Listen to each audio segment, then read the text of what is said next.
Bonjour les graphes, bienvenue à cette nouvelle vidéo hebdomadaire consacrée donc au Bitcoin. Sans plus tarder, donc on va attaquer comme on fait une petite revue chaque semaine. Alors regardez, c'est ça qui s'est passé de très intéressant cette semaine. C'est la semaine dernière, on avait parlé, voilà c'est très bien, on n'a pas de signaux, etc. On a des rattrapages sur les altcoins, ce qui s'est produit. Et derrière, l'idée, c'est toujours de réfléchir qu'à un moment donné ou à un autre, vous allez avoir une consolidation qui va se faire au prorata de la hausse. Et donc, c'est quelque chose qui peut être vu, ressenti comme un crack si on n'est pas préparé, si on n'a pas suffisamment d'expérience. Mais il faut bien comprendre le prorata, il faut bien comprendre le côté proportionnel, le côté on tend l'élastique justement. Et le Bitcoin nous a, en l'espace d'une semaine, donné une assez bonne preuve là-dessus. Et on voit la capacité du Bitcoin de perdre 3000 $, assez rapidement, revenir chercher un support. Alors on avait parlé des 17 000 $ la semaine dernière, on voit qu'on est allé chercher presque aux alentours des 16 000 $, mais tout de suite on a eu une réaction. Ça aussi c'est quelque chose que je vous dis assez souvent, c'est que dans une tendance haussière forte, la première correction qui se fait en règle générale donc au prorata, il ne faut pas nécessairement en avoir peur, il faut l'avoir également comme une opportunité d'achat. Et là en l'occurrence, c'est ce qui s'est passé. Directement, on voit tout de suite, on a initié à nouveau des achats qui nous font revenir aujourd'hui peu ou prou sur la zone des 20 000 $. Et donc là, c'est maintenant que les choses sérieuses commencent, puisque éventuellement on peut continuer de monter aussi, mais potentiellement on va bloquer sur ce niveau-là et on va commencer à pouvoir travailler une hypothèse de travail d'une figure.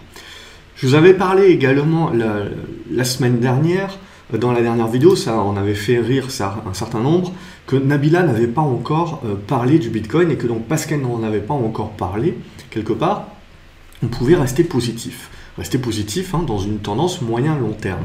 L'idée qu'il y avait derrière ça, c'est que contrairement à la hausse qui s'était produite fin 2017, où on avait finalement surtout des particuliers et une espèce de bulle qui s'était formée en fait avec essentiellement des particuliers et des célébrités derrière qui sur la fin de la bulle avaient recommandé le Bitcoin, et bien là, si on regarde justement, très bien, on a des particuliers qui achètent, mais on a aussi pas mal de fonds.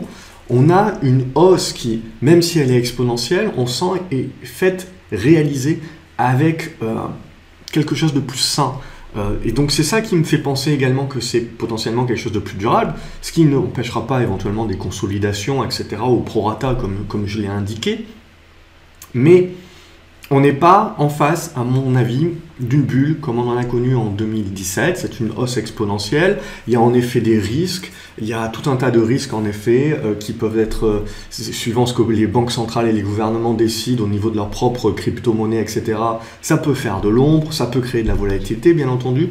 Mais ce que l'on ressent là aussi, c'est qu'on a quelque chose de plus simple parce que tout simplement, on n'a pas le même côté hype, on n'a pas la même frénésie, la même euphorie chez les particuliers. Et donc les célébrités, etc., qui vous annoncent toujours que vous allez gagner des 100 et des 1000. Et ça, voilà. Et ça, on ne l'a pas sur ce coup-là. C'est ce qui me fait rester encore globalement positif sur cette hausse et penser qu'on peut très certainement, au-delà des 20 000 $, alors peut-être qu'il y aura une construction en triangle, comme vous le voyez ici, un intermédiaire, peut-être qu'on va tout casser, mais en tout cas, je pense qu'on a les moyens d'aller au-delà. En attendant, on va certainement souffler, on va certainement construire. Là, c'est impossible de le savoir. Tout ce que l'on sait, c'est qu'au fur et à mesure qu'on a les corrections qui se mettent en place, on valide les repères. Donc on a validé les 16 000 $. On revalidera très certainement, si c'est cet oblique-là qui est privilégié par le marché, les 17 000 $ en support. Et donc maintenant, ce qu'il va nous falloir, c'est chandelier après chandelier, pouvoir mettre en place la figure et, lorsqu'elle cassera à la hausse ou à la baisse, déclencher également le prochain mouvement un peu plus fort. Donc sur le Bitcoin Euro, c'est exactement la même chose. On est revenu également chercher des soutiens et on voit que potentiellement, alors il faudra plus de chandeliers bien entendu, à ce que je vous raconte pour pouvoir le confirmer, mais on reste dans une tendance haussière. On a eu la première correction qui a déclenché les acheteurs. Là, ce qui va nous intéresser, c'est est-ce qu'on continue de bloquer là-dessus, et donc on navigue là à l'intérieur d'une figure. Et derrière, il faudra voir si on est capable de casser par le haut ou par le bas pour avoir le prochain signal. Mais en tout cas, ça typiquement, c'est une très belle réaction au prorata et avec force qui démontre la force acheteuse, tout simplement, sur le Bitcoin. Et comme je l'ai dit, cette force acheteuse n'est pas seulement véhiculée par le côté bulle des particuliers, des investisseurs particuliers et des célébrités. Non, on a beaucoup moins d'euphorie et de recherche. On le voit sur les recherches internet, il y a beaucoup moins de personnes qui s'y intéressent, contrairement à 2017. Donc on est sur les mêmes niveaux de prix que fin 2017, mais pour autant pas sur les mêmes niveaux de frénésie, d'euphorie, de recherche pour devenir millionnaire grâce au Bitcoin comme on avait fin 2017. C'est ce qui me permet de penser que même si on devait avoir une consolidation, voire même une correction, on est dans une tendance qui est beaucoup plus saine dorénavant. On va regarder du coup les actions. On va commencer par le Grayscale qui est plus ou moins un fond d'un fond qui suit. Donc là aussi on voit qu'on a eu, on a purgé comme a fait le Bitcoin, et puis là on ouvre directement suite au rebond qu'on a connu donc au travers du week-end. C'est toujours le danger par rapport à ce produit-là, c'est ce qui se passe le week-end, puisque ce produit-là ne cote pas pendant le week-end, alors que le Bitcoin lui cote, donc du coup on peut avoir des décalages assez importants en mode surprise le lundi. C'est le danger, mais c'est l'idée également. Donc là ce qui avait été très intéressant, c'est qu'on voit que le rebond s'est pas fait n'importe où, il s'est fait sur l'ancien sommet de 2019, et là on est en train de remonter. Donc tendance haussière, toujours forte, regardez les volumes, c'est propre, et clairement ce qui me plaît aussi de plus en plus, c'est que c'est pas que du particulier qui s'intéresse au marché dorénavant. Ensuite au niveau des actions, on avait parlé de Bitcoin Group, donc en Allemagne, qui avait réalisé le break, donc elle a continué de pousser et elle est allée chercher la zone des 38 $ en résistance, dont elle a consolidé, elle reprend. Là aussi, ce qui sera intéressant, c'est petit à petit la construction. Il faudra dépasser les 38 $ pour continuer la tendance haussière. Sinon, derrière, celle qu'on suit pas mal, c'est Marathon. Donc de la même manière, on avait corrigé vendredi, et on a tout racheté donc aujourd'hui. Là aussi, c'est haussier, les volumes sont énormes. On a une zone de gap dorénavant qui vous sert de support. Donc tant qu'on est au-dessus, on reste positif. Riot, c'est exactement la même réaction, la purge vendredi et derrière la hausse lundi, donc là aussi la zone de gap qui vous sert de support intermédiaire. Et Blockchain Group, ça c'est en France, là un petit peu moins réactif, on est en train de corriger, pour l'instant il n'y a pas eu de réaction acheteuse là-dessus. Alors il faut faire attention, c'est des actions qui sont quand même de loin, de près ou de loin, mais surtout de loin liées très souvent à la blockchain et aux cryptos en général. Donc il ne faut pas s'attendre aussi à ce qu'il y ait un gros suivi. C'est essentiellement des valeurs qui sont spéculatives, jouées spéculativement. Quand on n'achète pas les cryptos en direct, on achète les actions. Et Blockchain Group, je dirais que petit à petit, elle se sort, même si elle est liée bien entendu à la blockchain, elle se sort du côté uniquement suivi spéculatif, les fondamentaux étant en nette amélioration. Mais de la même manière qu'on a vu sur le Bitcoin, Blockchain Group en fait est en train de construire une espèce de triangle et donc de construction à l'intérieur de ce triangle-là, et il faudra voir comment ça réagit en son sein. Il y avait DPW Holding également qui était très spéculatif, elle a littéralement explosé, quasiment fait un x5, même plus qu'en x5, voilà, énorme, mais bien entendu après c'est compliqué, on est en train de revenir, on voit sur cette zone là qui peut déclarer une réaction, et on voit que contrairement à Marathon, à Riot par exemple, elle n'est pas encore repartie, donc éventuellement elle peut être en mode retardataire. Ça reste très spéculatif évidemment, tous ces éléments là. On va regarder les différentes cryptos dorénavant. Donc au niveau du BAT, pas grand chose de neuf, c'est toujours la zone des 27 centimes de dollars qu'il faut casser pour retourner le marché. Le Bitcoin Cash, du coup, on voit également avait beaucoup purgé, revenu chercher les anciennes résistances obliques devenues support qui permettent de relancer. Et là, la grosse question maintenant, ça va être de tout de suite avoir la capacité ou pas là de rebreaker par le haut. Auquel cas, on relancerait. Si on ne break pas, si on bloque, on va rester dans la figure et on réintègre la figure et on ne retourne pas la tendance, la tendance demeure haussière, mais on va dire que le marché aura corrigé un certain excès et du coup va retravailler cette zone-là. Au niveau du Cardano, c'est la même chose, hein, c'est essentiellement du pullback, donc pour moi c'est au prorata de la hausse, encore une fois, mais on voit qu'on n'est pas revenu en dessous des anciennes résistances cassées, donc on valide bien ces zones-là comme support, et on relance la hausse tout de suite.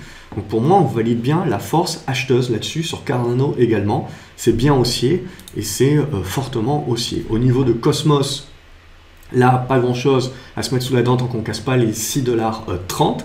Il faudra réussir à dépasser cette zone-là. Au niveau du digital cash, donc du Dash, même chose que sur les autres qui sont plutôt fortes. On voit qu'on est revenu en fait sur les anciennes zones de résistance, devenu support, et on relance dans la foulée. Donc on prouve également la force de la tendance haussière et du signal qui a été donné. EOS, c'est exactement la même chose, on voit. On est en train de relancer là aussi, donc on n'invalide absolument pas le signal. Au niveau de Ethereum, même chose, on est revenu, on voit tout le côté technique, vous voyez, c'est quasiment au dollar près, malgré toute la spéculation, toute la volatilité qu'il peut y avoir sur les cryptos actuellement. On voit que techniquement, c'est très propre.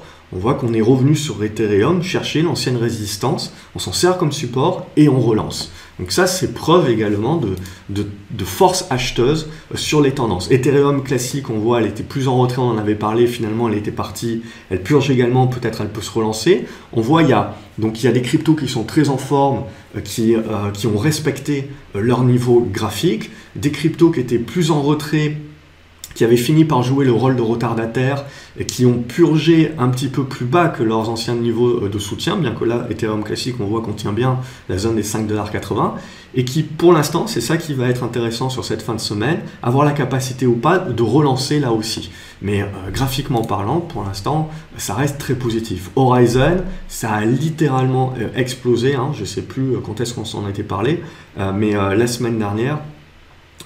Donc là également l'explosion qui continue, la purge également, la consolidation qui se met en place mais qui tient cette zone des 10 $, 11 $, et on relance dans la foulée.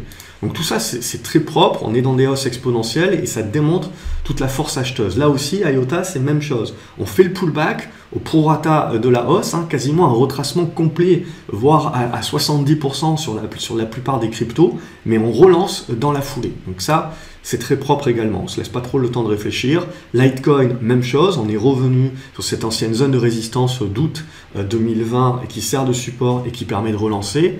Donc on ne met pas à mal les configurations. Monero, on est revenu là aussi sur l'ancienne zone de résistance qui se valide en support. On reste dans une figure, dans une espèce de range, et il faudra, on le voit, dépasser cette zone des 135 $ pour relancer la tendance haussière. Au niveau de Neo, là, un peu plus en retrait, mais si on arrive à redépasser les 19 $, on devrait se remettre dans des bonnes dispositions, et après c'est cette zone des 22 $ qu'il faudra casser à la hausse. Au niveau de Nano, c'est la même idée, on voit une nouvelle fois cette zone là des 95 centimes $ qui a servi de support, qui permet de relancer. Là, un petit peu en bloc, mais globalement parlant, je veux dire, même si maintenant on devait bloquer et qu'on devait construire, ça resterait très simple. J'ai oublié l'action, c'est Overstock, qui est en train un petit peu de repartir, mais c'est toujours cette zone-là des 74-75 $ qu'il faut casser. Au niveau de OhmyGo, pareil, on est revenu en mode retracement et on est en train de relancer. Et pour valider le signal, il faudra casser les 4,50 $. Au niveau de Qtum, c'est la même idée. On est revenu aussi de manière assez violente sur le support et on relance dans la foulée. Donc c'est très propre, ça reste très propre. Au niveau du Ripple XRP, là aussi, on a fait au prorata, on a quasiment perdu 40%. Mais c'est du prorata puisque on venait quand même de 30 centimes. Donc là, il faut bien intégrer ces prorata, ces hausses exponentielles. C'est important pour pas avoir les mains qui tremblent. On en avait parlé la semaine dernière. Ceux qui ne savent pas, forcément, ils ont les mains qui tremblent, ils vendent tout de suite.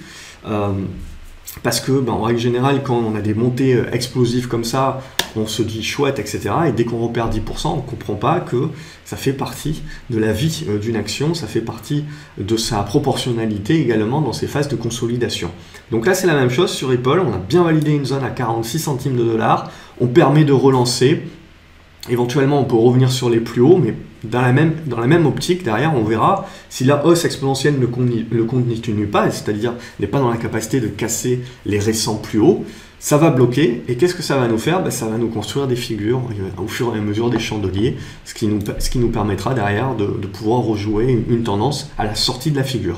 Stellar, c'est la même chose, ça ressemble beaucoup à ce qu'a fait XRP, et même chose, donc là on a une zone, on voit qu'elle joue un rôle de support sur les 14 cents, on est en train de relancer, et on va attendre de voir comment on bloque, et au fur et à mesure on aura des chandeliers, on pourra construire des figures de plus en plus matures. Au niveau de Tezos, on est un peu plus en retrait, il faut dépasser 2,80$ pour donner le signal. Au niveau de Tronix, là, on est en relance également, de la même manière que sur les autres cryptos, on est revenu chercher l'ancienne résistance qui devient support, et on relance sur cette base-là. La tendance de fond est toujours valide. Sur Waves, même chose. On est venu faire une correction au prorata. Là aussi, hein, on perd quasiment 30-40% et on relance dans la foulée. Et on valide des supports. C'est ça qui vous sert de repère pour la suite. Hein. Et Zcash, même idée également en mode relance avec cette zone des 65$ qui vous sert de support. Donc voilà un petit peu l'idée. Ce qui est bien avec les cryptos, c'est qu'en l'espace d'une semaine par rapport à ce qu'on s'était dit la semaine dernière dans l'analyse, on a eu tout le schéma. On a eu justement le retour de bâton, la reprise de souffle au prorata, donc bien comprendre ce qu'était le prorata, et derrière bien comprendre que le prorata et cette correction, même si elle était forte, elle ne change rien à la tendance de fond. Et du coup, beaucoup d'acheteurs le voient plutôt comme une opportunité d'achat. La première correction est dans la majorité des cas achetée parce qu'elle est vue comme une opportunité d'achat par tous les retardataires et ceux qui ont loupé le train. Et du coup, c'est ce qu'on a eu là sur le week-end et donc ce début de semaine avec la relance. Et ce qui va nous intéresser maintenant, c'est soit on casse les anciens plus hauts et on continue dans la hausse exponentielle, soit on va bloquer et on va commencer à consolider à plat dans des figures. Alors essentiellement, on a vu que ça peut être en hypothèse de travail, puisqu'il me manque quand même des points d'impact, mais en hypothèse de travail, avec l'expérience, on va plutôt privilégier les triangles ascendants. Voilà, comme d'habitude, j'espère que vous avez apprécié cette vidéo, qu'elle vous permet de voir globalement les repères et de comprendre un petit peu comment on approche les marchés selon son horizon de placement.